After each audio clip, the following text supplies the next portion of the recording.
say, for example, some companies in the US or Europe, they tend to focus more on D&I. Asian countries, they tend to focus more on the career references for the candidates and their impact as well.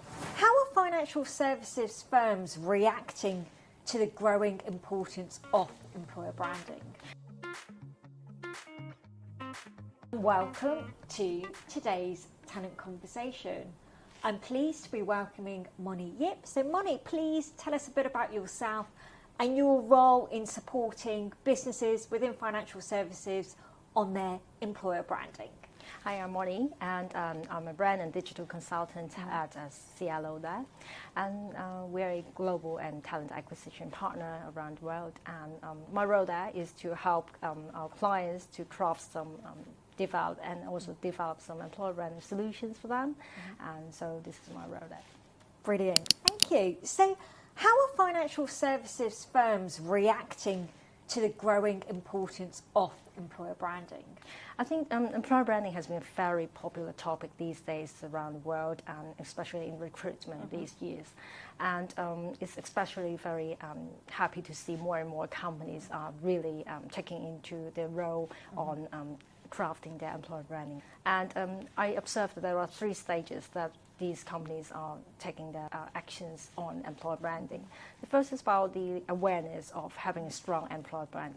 It's really good to see more and more companies, they now have emphasis on the strong employer branding because they want to have a better and achieve a better business growth results for themselves. So I think this is something that we can imagine if having a strong employer brand actually is like a talent magnet that you're having on hand.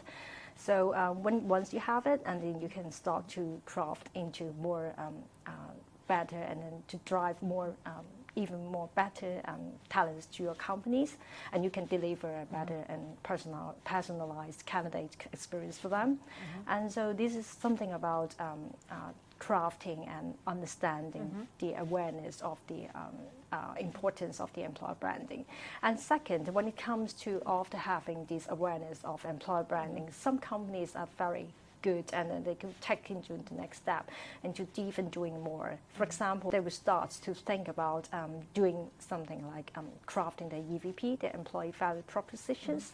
That will really good in telling the candidates what they are really offering for the companies, what they are offering for the candidates themselves, and why they need to join the company there. So this is what they think, which is very important for the companies to do so. And having this EVP actually takes a lot of time and resources for these companies to work on afterwards. At the back, they really have to spend a lot of time to do the resources and to do the research in order to craft a really attractive or resonating EVPs for these for themselves, for the companies. And so some companies even take a further step to stage 3, and this is to like activating the EVPs being developed. So activating it, that means like having the EVPs being like localized in different markets, because that could be a global EVP when they once crafted it. And then once they have it, and then to cascade these messages across their different channels of the companies, including like their career sites, the social media platforms, review sites, etc. So all these make up together to help build up their employer brand. So we're very happy to see more and more companies are taking these actions to help craft the brand there. Excellent. And so, Mony, you work with many businesses across the world, specialising obviously in financial services. Have you noticed any regional variances to how they approach employer branding? Yeah, it's quite interesting to spot out some different regional variances when it comes to employer branding.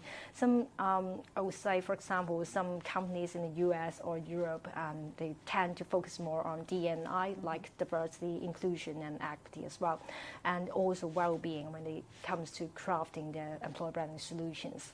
While some companies in the Asian countries, they tend to focus more on like the career references for the candidates and their impact as well. Although I think in these days there has been increasing trend that more companies are having, including like flexibility at work or like the friendly culture in Asian countries. Another very interesting observations that we notice is about U.S. companies and European countries are taking more initiatives when it comes to shaping their employer branding, and they try to adopt like flexible employer branding solutions, which are really targeted to some specific segments, talent segments, or really catering to some specific hiring needs there. Instead of for example, while we see some Asian countries, they are really following a regular schedule, well planned along the year, and then reaching out to these target talents that they want to reach out. So it relies more on the recruiters themselves to deliver the employer branding messages and also the hiring messages in Asian countries.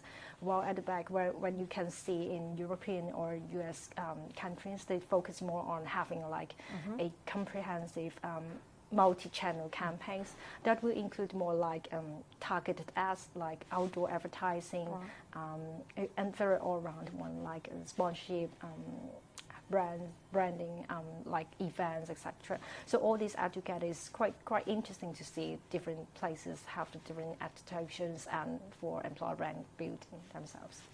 Brilliant. Well, thank you so much for lending your expertise in for today's talent conversation. Thank you, Mony. Thank you.